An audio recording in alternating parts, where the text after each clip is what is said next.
between Israel and Hamas, now entering its third day, is holding, with both sides assessing the damages and adjusting in the aftermath of the 11 days of intense fighting, which saw rocket barrages on Israeli civilians around the clock and retaliatory strikes on the Gaza Strip. Let's take a look. Operation Guardian of the Walls came to an end Friday at 2 a.m. through an Egyptian-brokered ceasefire between Israel and Hamas. The operation saw 11 days of unprecedented rocket barrages on Israel's southern border and missiles being fired on major Israeli cities, including Tel Aviv.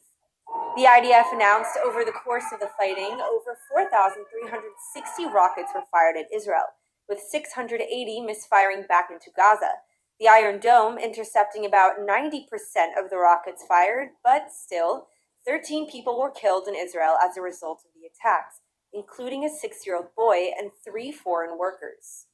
Additionally, the IDF said it struck over 1,500 terror targets in the Gaza Strip in targeted airstrikes, damaging 675 rocket launching capabilities, neutralizing over 200 terrorists, many senior Hamas officials, and destroying over 60 miles of Hamas terror tunnels.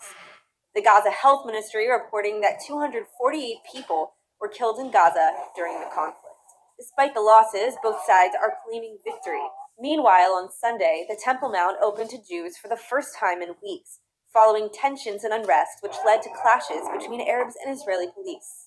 And throughout Israel, cities with mixed Jewish and Arab populations like Jaffa, Lod, Akko, and Beersheba attempting to get back to normal after the unprecedented violence and riots that took place over the course of the Gaza conflict, which saw synagogues burned down and the lynching of both Jews and Arabs alike.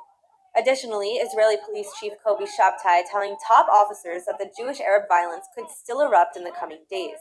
According to Israeli Channel 12 News, Shabtai said the end of the military campaign does not mean the campaign within Israel is over, saying that deployment of police forces throughout the country will continue for now. And so, while the conflict with Gaza has ended and both sides now recovering from the aftermath, Israelis and Palestinians are trying to resume their daily lives as the trauma of the past 11 days remains. The organisers had predicted 150,000 might attend. In reality, it seemed even more. London's Piccadilly filled with people as far as the eye could see, a march literally more than a mile long. A week ago, the same campaign groups had marched on the Israeli embassy, demanding an end to missile attacks on Gaza. Friday's ceasefire seemed to have energised these same activists. This demonstration is to make sure that we get more than a ceasefire out of this, that we get a real movement in the attitude of the great powers and of the Israeli government towards the Palestinians, that we move towards a just settlement for the Palestinians. That sentiment is shared by activists across Europe. Demonstrators also massed in Bulgaria and the German capital, Berlin. In Paris, hundreds of demonstrators gathered in Place de la République to unfurl an enormous Palestinian flag. Palestinians have been persecuted for the past 73 years, and we need to free Palestine no matter whether there's a ceasefire in place or not at the moment.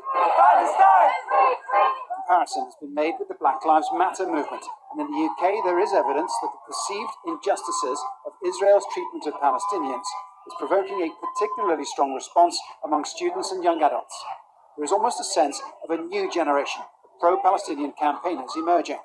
I feel so proud that so many of us yet again have come to make a stand for something this important.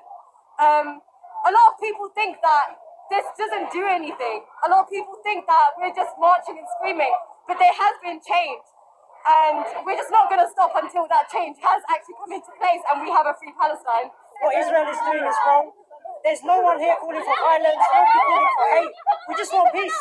It's as simple as that. What's been most striking about this demonstration is not just the sheer weight of numbers on display here, but also the youthfulness of the crowd. They are predominantly in their teens and 20s and early 30s, and they are buoyed by the belief that the pressure that they have brought to bear over the past 2 weekends has contributed significantly to bringing an end to the conflict in Gaza. But the message they're putting out here is that the conflict may be over, but that the campaign goes on.